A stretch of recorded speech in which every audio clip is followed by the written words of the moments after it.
Hey folks, Will here again with Happily Ever Outdoors. So today we're going to be taking a look at the Extreme Weather Firestarter from Directions Bushcraft.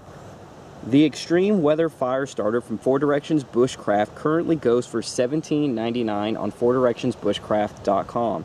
This is actually a fairly new product at this time. It is a variation of their fatwood handled ferro rod, which we previously reviewed. This product does feature a premium Missouri harvested fatwood handle, this very resin dense. It also has a length of paracord as a lanyard, as well as a carabiner to hang it off of your pack or maybe your belt loop. It features a ferrocerium rod, you can see right there on top, as well as a large rod of pure magnesium. This fatwood handle right here, you can shave pieces off. That makes an excellent tinder, and if you're not familiar with magnesium, you'll be able to shave that off as well, and that'll also really help you to start a fire. It burns super hot, even in wet conditions. It does not matter. It will burn really hot, hotter than any other tinder you can find out in the woods.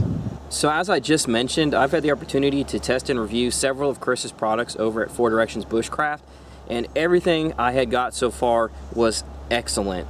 Worked exactly as advertised, above and beyond my expectations. So as soon as I saw this new Firestarter come up on their webpage, I went ahead and placed my order to check it out. The fatwood handle ferro rod was cool enough. That one does come with an oversized ferro rod, actually a 1/2 inch ferro rod, which is obviously larger than this. But the fact that they add that additional section of magnesium there is just in my mind the perfect package, and we're going to do a couple quick demonstrations so you guys can see how this thing works. So before we start the demo, I just want to show you guys real quick the knife that I'm going to be using. This is the Schrade SCHF 16, which I've also previously reviewed. This is actually a neck knife, a larger knife as far as neck knives are concerned, which probably to a lot of you doesn't really look like what you would think of as a bushcraft knife or a knife for fire starting. But a couple things that make this knife really good for that is that it is small without being too small, but a knife that is really big can make it difficult as well, because you're trying to strike off that ferro without disturbing your tinder. So this knife is a really good size for that. Also, it is very sturdy, very strong, and if you look right here, it has very aggressive jimping at the top there, which is excellent for striking a ferro. You just go ahead, especially a ferro about the size of the one we're using, you just put it right into that notch and you just give it a good shove and it'll throw sparks like crazy. So let's get this thing started.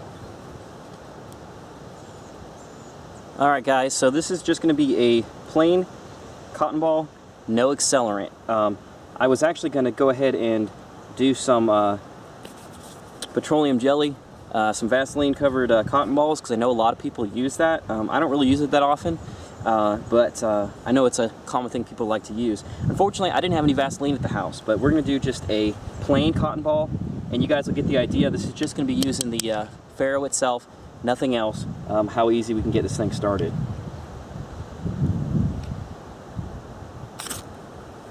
Just like that. Have some dry tinder ready. And you got it started, and you saw how easy that was. By the way, I want to just tell you guys something real quick as far as technique is concerned. A lot of people you'll see when they're first starting to use a ferro, what they'll do is they'll take their knife, and this was something I was guilty of, and they'll push their knife forward like that. And sometimes that will work, but the risk that you run is that you're going to do that, and you're going to hit your tinder bundle, and you're going to knock it all over the place. A more stable way to do that, and this is where I like having a smaller knife like this, is to just place your ferro down into the tinder you're trying to light, and the fact that this has these heavy grooves in there makes this a lot easier. And then what I'll do is I'll put my palm down on the stone here so it's nice and stable. I will hold it right there, and I'm going to keep my hand steady, keep the knife steady, and what I'm going to do, instead of pushing forward, is draw back with the ferro. You guys see that? Very subtle difference, but especially if you're dealing with really light tinder, it can make it a lot easier, trust me. So just a little tip. Alright guys, so we're not always going to have ideal conditions. You're not always going to have pre-made dry tinder that you brought out with you into the woods, and you're not always going to have bone dry stuff to work with when you're out there. So that's where the fatwood here in the handle and the magnesium right here is going to help us out. So what we'll do is we'll go ahead and shave some fatwood off of here. One of the best ways you can do it to give you some nice fluff to get started is to use the spine of your blade. This blade works especially well because of the aggressive jimping, but I'll show you guys what I mean right here.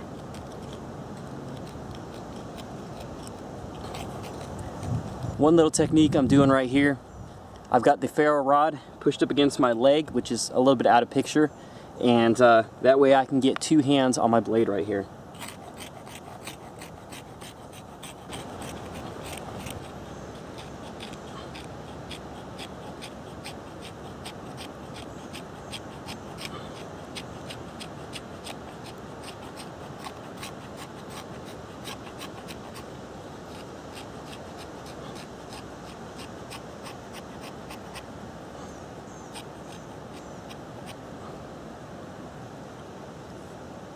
Alright, there you guys see what I was able to do with that rough jimping on this blade. Get you some nice fluff going there.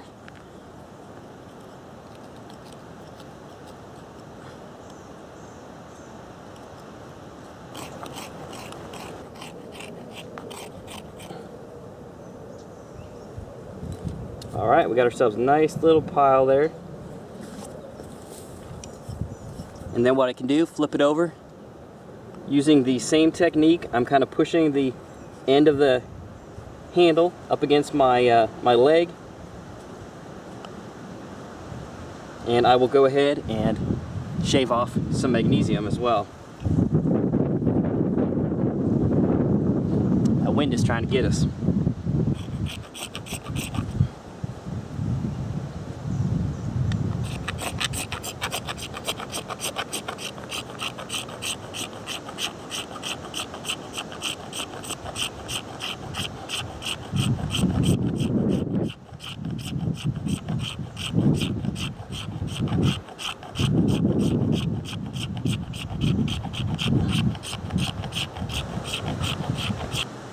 Again, the magnesium will give you that white hot, incredibly hot burn that you just can't get with regular tinder, and the fatwood will give you that nice, long, steady burn that'll help keep you going while you're getting everything set up.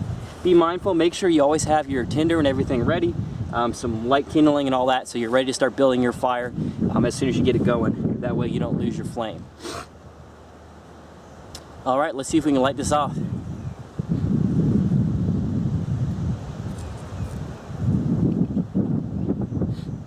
Again, same technique I mentioned earlier.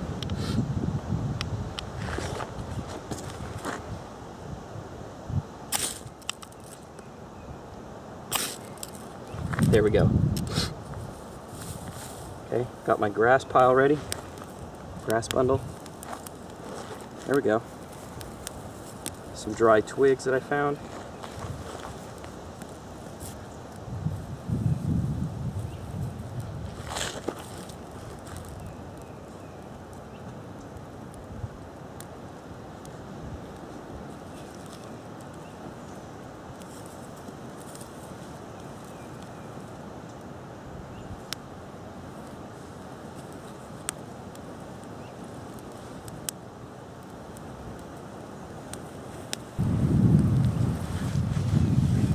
Alright, so there you have it. We have the makings of a fire. If I had some larger pieces of wood later, I'd be able to get this thing nice and roaring, and it would keep me warm all night. Alright folks, so as far as I'm concerned, this is another home run product from Directions Bushcraft. It's incredible for the price. I love the fact that it is handcrafted, made in the USA, family owned and operated business, very, very well built, and works like a charm. This thing's gonna be great to take with you camping, hiking, backpacking, to put in your bug out or your get home bag, your emergency preparedness kit, all of those things, because this is gonna give you really everything you need to get a fire started, even in nasty weather conditions. Again, another great product from an excellent company with incredible customer service. It definitely gets the HEO seal of approval. Alright, this concludes our review of the Extreme Weather Firestarter from 4 Directions Bushcraft. Feel free to leave your comments and questions below, and make sure you subscribe to our channel. Thanks for watching.